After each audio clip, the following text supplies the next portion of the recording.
Chapter 2. Heredity and Opportunity. You are not barred from attaining greatness by heredity.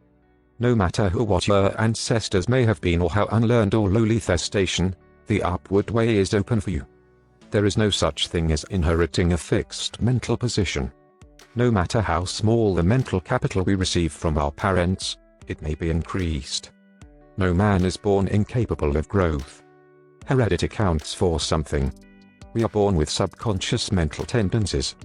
As, for instance, a tendency to melancholy, or cowardice, or to ill temper. But all these subconscious tendencies may be overcome.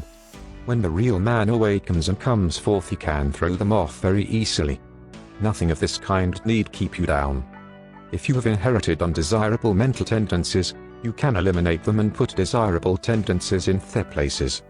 An inherited mental trait is a habit of thought of your father or mother impressed upon your subconscious mind. You can substitute the opposite impression by forming the opposite habit of thought. You can substitute a habit of cheerfulness for a tendency to despondency. You can overcome cowardice or ill temper.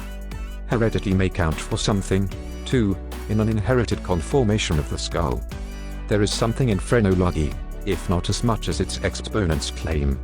It is true that the different faculties are localized in the brain, and that the power of a faculty depends upon the number of active brain cells in its area. A faculty whose brain area is large is likely to act with more power than one whose cranial section is small. Hence, persons with certain conformations of the skull show talent as musicians, orators, mechanics, and so on. It has been argued from this that a man's cranial formation must, to a great extent, decide his station in life, but this is an error. It has been found that a small brain section, with many fine and active cells, gives as powerful expression to faculty as a larger brain, with coarser cells. And it has been found that by turning the principle of power into any section of the brain, with the will and purpose to develop a particular talent, the brain cells may be multiplied indefinitely. Any faculty, power, or talent you possess, no matter how small or rudimentary, may be increased. You can multiply the brain cells in this particular area until it acts as powerfully as you wish. It is true that you can act most easily through those faculties that are now most largely developed. You can do, with the least effort, the things which come naturally. But it is also true that if you will make the necessary effort, you can develop any talent. You can do what you desire to do and become what you want to be.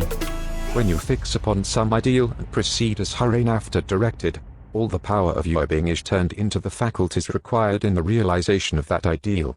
More blood and nerve force go to the corresponding sections of the brain, and the cells are quickened, increased, and multiplied in number. The proper use of the mind of man will build a brain capable of doing what the mind wants to do. The brain does not make the man. The man makes the brain. Your place in life is not fixed by heredity. Nor are you condemned to the lower levels by circumstances or lack of opportunity. The principle of power in man is sufficient for all the requirements of his soul. No possible combination of circumstances can keep him down, if he makes his personal attitude right and determines to rise. The power, which formed man and purposed him for growth, also controls the circumstances of society, industry, and government. And this power is never divided against itself. The power which is in you is in the things around you, and when you begin to move forward, the things will arrange themselves for your advantage, as described in later chapters of this book. Man was formed for growth, and all things external were designed to promote his growth. No sooner does a man awaken his soul and enter on the advancing way than he finds that not only is God for him, but nature, society, and his fellow men are for him also.